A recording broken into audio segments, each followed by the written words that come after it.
Vous savez, ce soir, je suis dans la joie d'être ici au milieu de vous, de revoir les frères, de voir l'œuvre de Dieu au milieu de la jeunesse de Narbonne. Mais vous savez, le plus important ce soir, c'est le Saint-Esprit au milieu de nous. Amen. Nous ne sommes que des serviteurs, nous sommes que des instruments. Mais celui qui est en action, c'est le Seigneur. Amen. Alors toi, ce soir, attends-toi à l'action de Dieu. Vous savez, j'étais là, je ressentais la présence de Dieu, j'étais sur ma chaise. Nous, serviteurs, nous devons porter la parole de Dieu. Des fois, nous sommes comme ses disciples. Quand il y avait la multiplication des pains, ils sont là, ils vont venir vers Jésus. Ils vont dire, Seigneur, il faudrait les nourrir. Et Jésus va leur dire, donnez-les-vous vous-même à manger. Et les disciples vont être là, ils vont dire, Seigneur, nous n'avons rien. Et nous, des fois, comme en tant que serviteurs, on a ce sentiment, Seigneur, on n'a rien à donner. Mais Jésus va faire un miracle. Amen. Amen. Et je crois que ce soir, Dieu veut faire un miracle. Amen. Ce soir, moi, j'ai qu'une corbeille vide. Mais ce soir, attends-toi au miracle de Dieu. Alléluia. Amen. Paul va dire, attachez-vous aux choses d'en haut. Ce soir, attends-toi à quelque chose qui vient du ciel. Amen. Amen. Je ne sais pas vous, mais moi, pour ma part, j'ai besoin de l'action de Dieu. Amen. Amen. J'ai besoin de quelque chose qui vient d'en haut. J'ai besoin de marcher sur le surnaturel. Amen. Ne pas rester dans les choses charnelles, les choses humaines, qui des fois sont sans capacité. Bien des fois, je marche dans le naturel et vite fait, je vois que je suis limité. Mais comment c'est bon quand il intervient l'action de Dieu. Amen. Amen. Dieu me dit, Bertrand, encore, moi je peux faire. Toi, tu es devant tes limites, mais moi encore, je peux agir. Amen. Combien de fois j'ai vu des situations, des hommes, des femmes, comme le frère a pu témoigner, les frères aussi ont témoigné, ils ont trouvé devant leurs limites. Là, ils sont arrêtés devant le naturel. Mais Dieu a dit, moi, j'ai pas fini. Dieu. Amen. Et là intervient l'action de Dieu. Amen. Là vient le surnaturel de Dieu. Amen. Amen. Et ce soir, ce que nous avons besoin, ce n'est pas quelque chose qui vient de l'homme. Ce n'est pas quelque chose qui vient sur le naturel. Mais c'est quelque chose qui vient de surnaturel. Amen. On a besoin de l'action de Dieu dans notre vie. Amen. Vous savez, ce soir, c'est une réunion de jeunesse. Et je méditais et je regardais le psaume 32. Dans ce psaume, c'est un cantique de David. Et cela parlait dans mon cœur. Et je crois que ce soir, le Seigneur veut vous parler. Amen. Même veut parler à son église, veut parler à la jeunesse. Vous savez, comme on disait en voiture, dans la table de Dieu, il y a à manger pour tout le monde. Amen. Amen. Et ce soir, je crois que le Seigneur nous a dressé une table. Amen. Dans ce psaume, en réalité, c'est un cantique que David va composer. Alléluia. Et comme toute chanson, les chansons se lisent couplet par couplet. Et ce soir, nous allons prendre ce psaume, cette chanson, couplet par couplet. Et dans ce cantique, David va mettre en avant la position d'un homme qui est heureux. Il va mettre en avant aussi l'action du péché dans la vie de l'homme. Et le moyen, la repentance. Il va parler aussi le péché, l'action du péché, comment le péché agit dans la vie de chacun de nous. Amen. Nous allons voir ensemble, dans le premier couplet, du verset 1 au verset 2 du psaume 32, lisons ensemble, il dit « Heureux celui à qui la transgression est remise, à qui le péché est pardonné.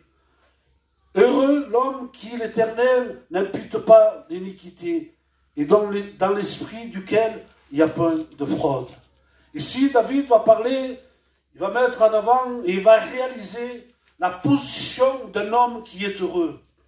Lui, vous savez, quand il va composer ce psaume, David va être avancé en âge. David était roi, David était dans l'abondance, on pourrait dire, le frère a parlé de Mephibosheth tout à l'heure.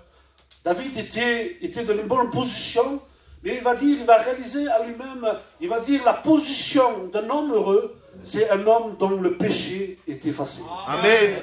Amen. Il dit, l'homme heureux, c'est celui dont le péché, la condamnation ne pèse pas sur lui. Et donc, il a l'esprit en paix. Amen.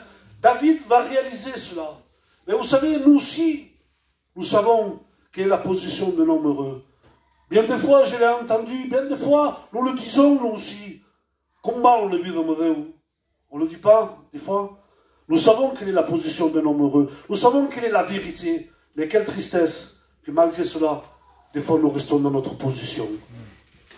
Malgré que nous savons quelle est la vérité, quelle est la marche que nous devons suivre, parfois nous prenons notre pensée, nos désirs, et nous restons sur notre position. Amen. Nous continuons ensemble. Dans le verset 3 et 4, il dit ainsi, « Tant que je me suis tu, mes os se consumaient. Je gémissais toute la journée, car la nuit et le jour, sa main s'appesantissait sur moi, et ma vigueur n'était plus. Elle séchait comme celle de l'été. » Là, David, il va reconnaître son état. Vous savez, il est bon quand nous reconnaissons notre état. Il est bon quand nous nous arrêtons dans notre vie, nous examinons notre état, et nous reconnaissons notre état devant Dieu. Amen. Mais aussi, David, il va décrire l'action du péché dans la vie de l'homme. Son action, sa puissance. Il va dire, pardon s'il y a des frères ou des sœurs qui passent par le deuil, il va dire, mes os se consumaient. Quand des os sont consumés, ça veut dire qu'un processus de mort est déjà lancé. Vous savez, dans notre vie, s'il y a le péché, il y a un processus de mort qui va se lancer. Parce que le péché vient pour détruire. Il disait qu'il atteignait sa vigueur. Je ne sais pas ce que le péché dans ta vie t'atteint. Peut-être peut t'atteindre dans ta vie de prière, dans ta paix, dans beaucoup de choses. Le péché est un état de mort. Il vient pour détruire. Il vient pour enlever la vie. Il vient pour couper la relation avec Dieu. Et là, David, il est en train de décrire cela. Et vous savez, il dit, comme cela, il s'appesantait jour et nuit. Vous savez, il n'y a pas de relâche, il n'y a pas de repos pour l'homme qui vit dans le péché. Jour et nuit. Vous savez, moi, quand j'étais jeune, j'étais dans le monde, jour et nuit, je sentais le poids, le fardeau de ce monde qui était sur moi. Je pouvais aller dans le monde, chercher un peu à me soulager, mais rien ne faisait. Parce qu'il n'y a pas de vrai repos si ce n'est pas dans le Seigneur. Le Seigneur seul peut donner le repos. Amen. Amen. Il dit comme ça, David il réalise, il dit jour et nuit. C'est-à-dire sans relâche. L'homme qui vit dans le péché, il n'y a pas de repos. Nuit et jour, il vit avec cette main qui s'apaisante sur lui. Amen. Là, il décrit le péché, l'action du péché qui fait dans la vie de l'homme. L'homme, il est là pour te détruire. L'homme est là pour t'amener à la mort. L'homme, le péché est là pour mettre un joug, un fardeau sur toi. Amen. Il est bon de réaliser l'action de l'ennemi dans nos vies. Amen. Dans le verset 5, on va lire le verset 5 ensemble, il dit, je t'ai fait connaître mon péché, je ne t'ai pas caché mon iniquité. J'ai dit, j'avouerai mes transgressions à l'Éternel, et tu as effacé la peine de mon péché. Vous savez, voilà le moyen que Dieu nous a donné.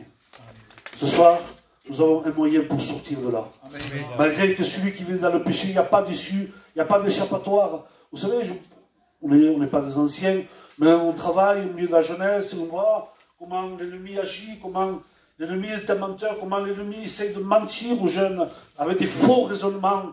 Et des fois, nous l'entendons, il pense que peut-être quand mon foyer sera mieux, tout ira bien, ou quand j'aurai l'enfant, ça sera mieux. Mais en réalité, rien ne fait. Il n'y a pas d'échappatoire pour celui qui vit dans le péché. Il n'y a pas d'issue. Mais le Seigneur nous a ouvert une voie. Amen. À travers le sacrifice de Jésus à la croix, Dieu nous a ouvert une voie. Et le moyen ce soir, c'est celui-là. Nous devons avouer notre péché. Nous devons passer par la repentance. Nous devons venir à Dieu tel que nous sommes. Dire, Seigneur, oui, je suis pécheur. Mais Seigneur, je veux que tu me changes. Je veux une nouvelle vie. Je reconnais mon état.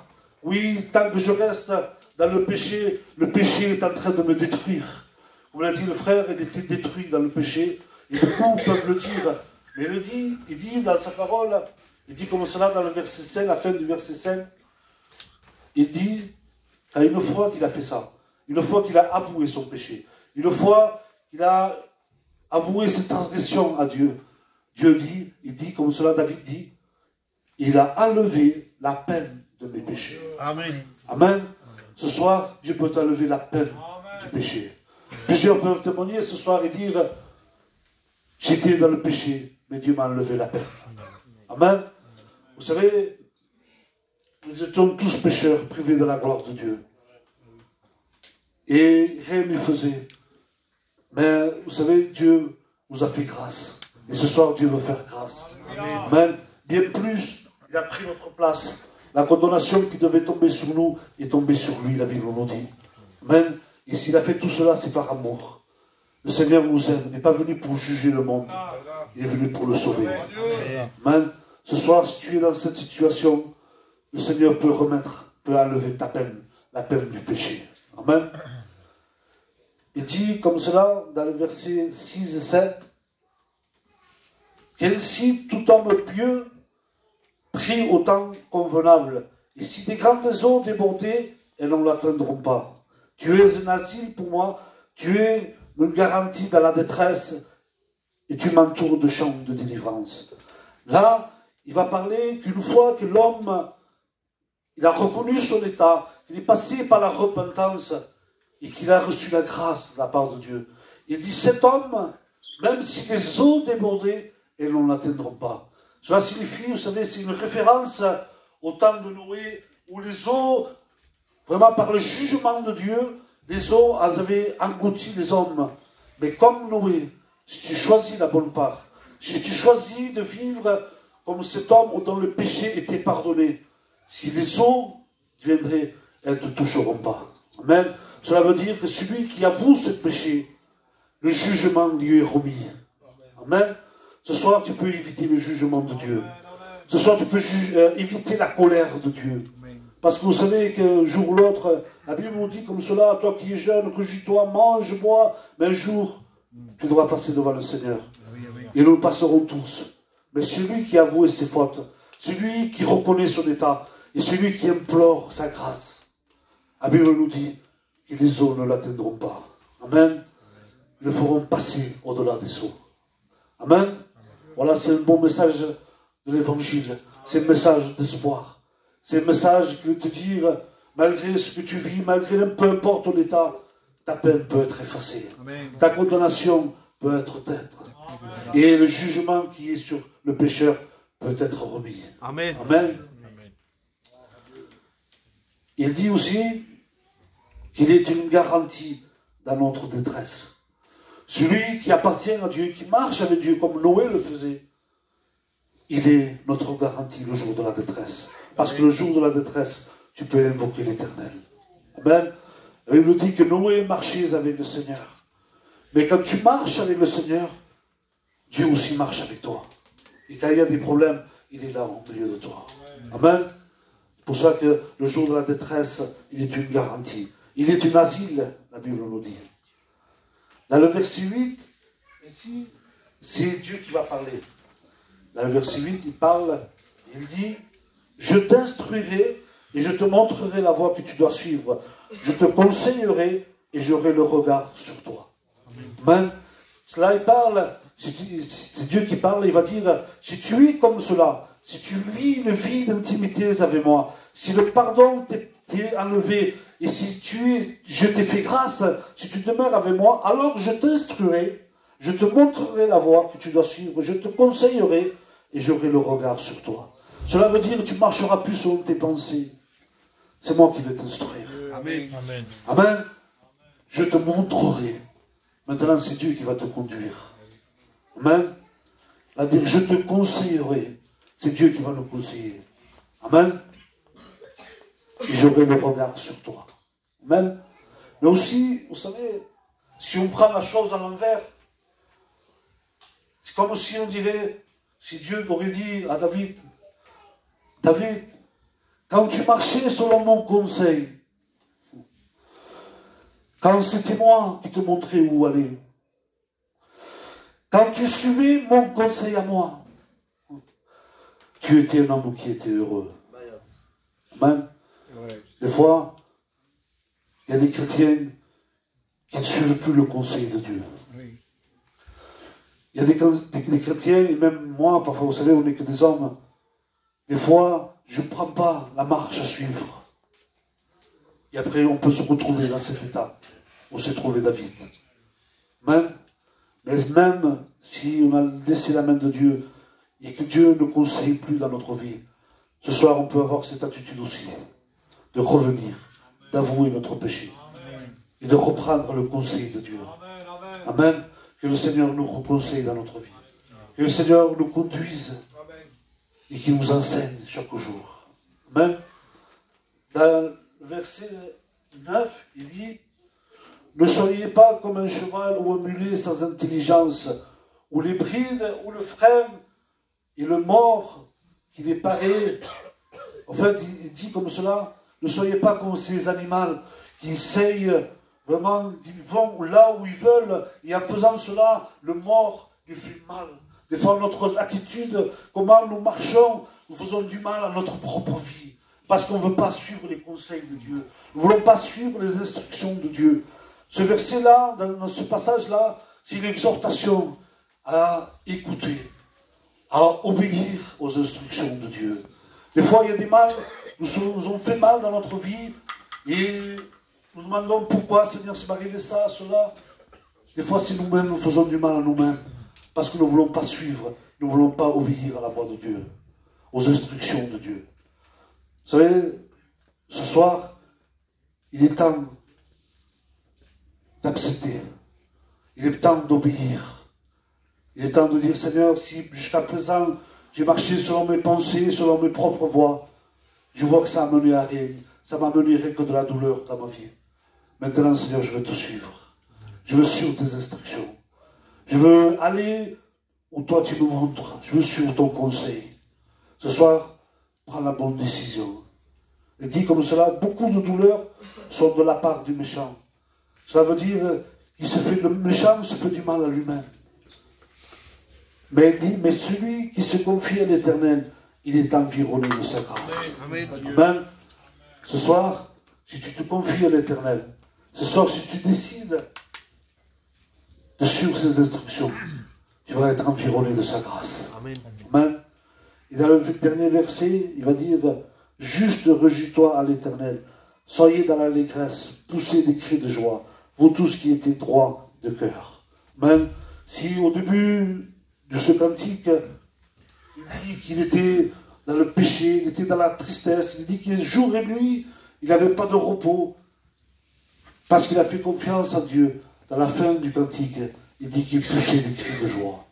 Même toi aussi ce soir, si tu es rentré dans le péché, dans la souffrance, et tu n'as pas de repos, nuit et jour, en sortant de cette réunion, si tu décides d'accepter Jésus, si tu décides d'obéir à Dieu et de suivre ses instructions, ce soir tu peux repartir avec des cris de joie. Amen. Amen. Parce qu'il dit: je chanterai sa délivrance. Ce soir tu peux chanter la délivrance de l'Éternel, parce que le Seigneur t'a écouté. Le Seigneur connaît tes problèmes, il connaît ton cœur, il sait tout, le Seigneur. Mais ce soir tu dois venir à lui. Tu dois reconnaître son état. Tu dois reconnaître qu'une vie sans Dieu ne vaut pas la peine d'être vécue. Tu dois reconnaître que si tu veux être heureux, il n'y a rien que dans le Seigneur que tu seras heureux. Amen. Même tu cherches le repos, il n'y a que Dieu qui peut te le donner. Voilà, c'est simplement que Dieu a mis dans mon cœur. Mais vous savez, comme j'ai dit au commencement, ce que nous avons besoin, c'est l'action de Dieu. Même. Et à travers ces simples mots, nous devons comprendre l'action que nous devons faire. Ce soir, tu dois réaliser. Vous savez, je prêchais cette semaine, et le Seigneur me faisait voir des versets. Aujourd'hui, on cherche, on s'habitue à beaucoup de choses. Mais au jour d'aujourd'hui, dans nos réunions, il n'y a plus de repentance. Oui, oui. Amen. Dans une parabole, il dit qu'un homme va rentrer dans les noces sans l'habit de noces. Je me disais: Seigneur, mais qu'est-ce que ça veut dire? C'est un homme qui vit l'évangile sans passer par la croix. C'est un homme qui vit, qui essaye de venir à l'évangile sans la repentance, sans reconnaître son état. Il nous dit qu'à la fin, le maître va arriver, il va dire: tu ne peux pas rester, il faut que tu sois jeté dehors.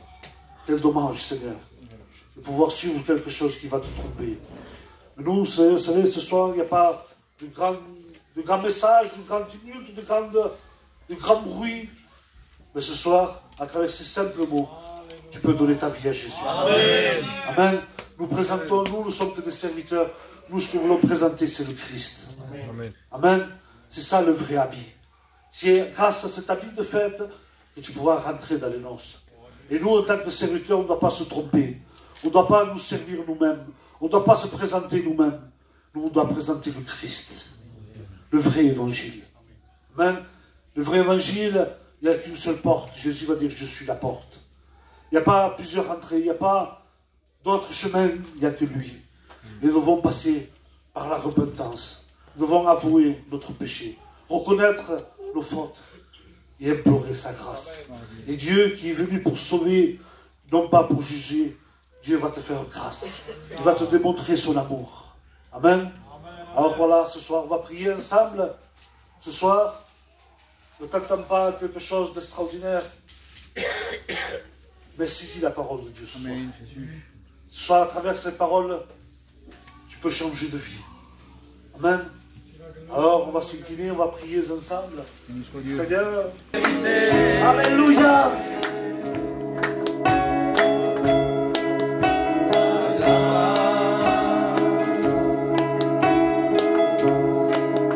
Elle est tout près de toi. Oui, Alléluia.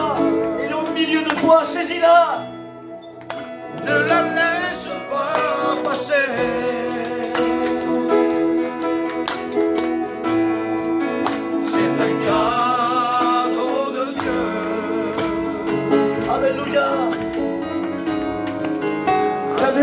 Fermez vos yeux, Alléluia. Il n'y a rien à voir, mais tout à recevoir de la part de Dieu. Parle-lui ce soir. Crie-lui ce soir. Crie à qui de ton cœur. Alléluia. Il t'aime. Il veut te sauver. Il veut te tendre la main ce soir. Alléluia.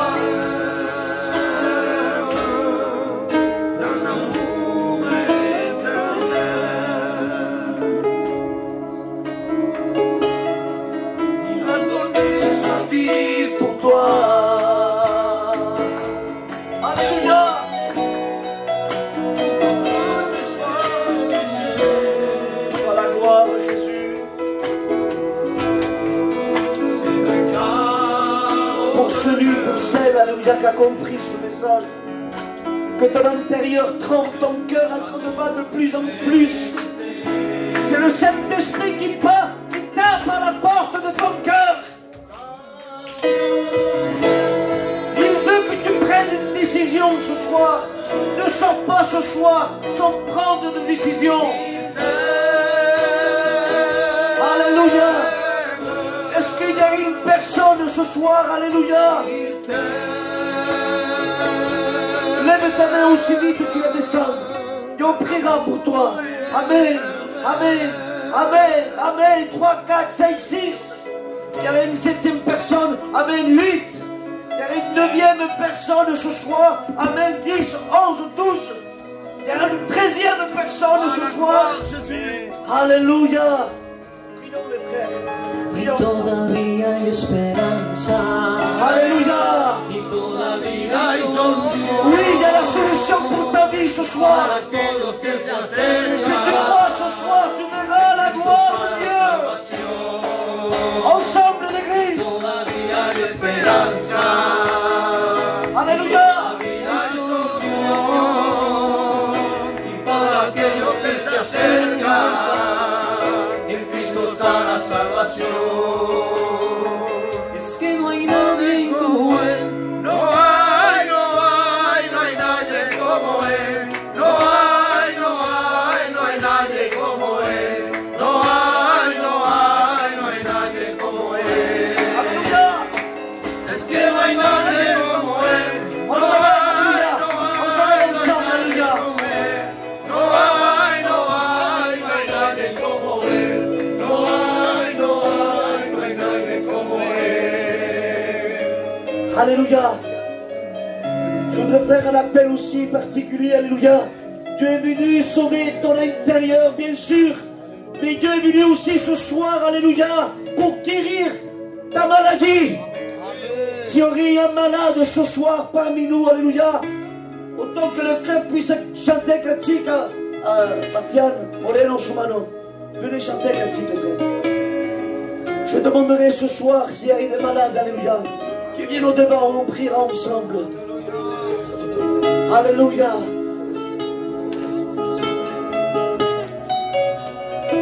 Alléluia. Est-ce qu'il y aurait des malades ce soir? Viens au devant, je prierai pour toi. Alléluia. Sana el cuerpo y sana el alma, y sana el cuerpo y sana el alma, sana el cuerpo y sana el alma, sáname. Sana el cuerpo y sana el alma, sana el cuerpo y sana el alma, sana el cuerpo y sana el alma, sáname. Porque yo quiero que me sane por fuera y por dentro. No importa la enfermedad, tú eres Dios para hacerlo. Porque yo quiero que me sane por fuera y por dentro. No importa la enfermedad, tú eres Dios para hacerlo. Shalom Adonai, Shalom Adonai, Shalom Adonai, Elohim, Shalom Adonai, Shalom Adonai, Shalom Adonai, Elohim.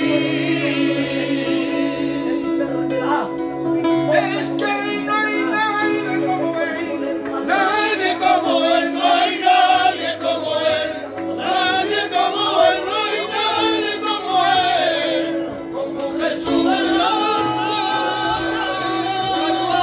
Si es que no hay nadie como él, nadie como él, no hay nadie como él, nadie como él, no hay nadie como él, como Jesús de Nazaret. Yo quiero adorarte, Alléluia. yo quiero adorarte, yo quiero adorarte por todo lo que has hecho en mí. Yo quiero adorarte, yo quiero adorarte, yo quiero adorarte por todo lo que has hecho en mí.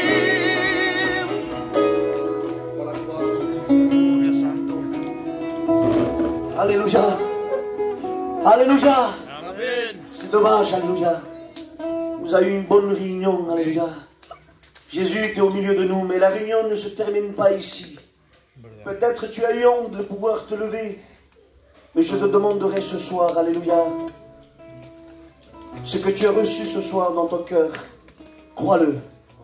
Crois-le au nom de Jésus-Christ. Et ce soir, si tu as eu honte de te pouvoir t'appeler, honte de pouvoir te lever à l'appel, rentre ce soir dans ta chambre. Amen. Ferme la porte derrière toi et exprime ton cœur devant Dieu. Amen. Amen. Amen. Amen. Amen. Alléluia. Je laisse la place aux responsables. Béni soit Dieu. Béni soit Dieu. Merci à Dieu pour ces moments. Hein? On a eu un bon partage, une bonne communion fraternelle. Amen. Il n'y a pas d'espagnol, il n'y a pas de catalan. Dieu, amen. Hein? On est tous le même corps, Amen. rachetés par le même sang, Amen. par le même Seigneur. Alléluia. Donc, dire simplement les annonces, on reprend les réunions quand même jeudi. Ouais. Jeudi, on reprend nos réunions. Mardi, il n'y aura pas réunion. Dimanche prochain, si Dieu le permet, on aura une réunion de jeunesse comme celle-ci. Hein? Donc, je m'adresse aux frères. Hein? Pour pouvoir inviter des personnes d'un peu plus loin, il faudra qu'on participe un peu. Hein? Pour celui qui pourra, on pourra le prendre. Hein? On mettra ce qu'on aura dans nos cœurs. Hein. Il n'y a pas de somme précise. Et comme ça, on pourra mettre un peu de côté pour pouvoir inviter les frères un peu de partout. Amen. Hein. Amen. Donc, je vous dis merci à tous d'être venus. Hein. On se voit peut-être jeudi, si Dieu le permet.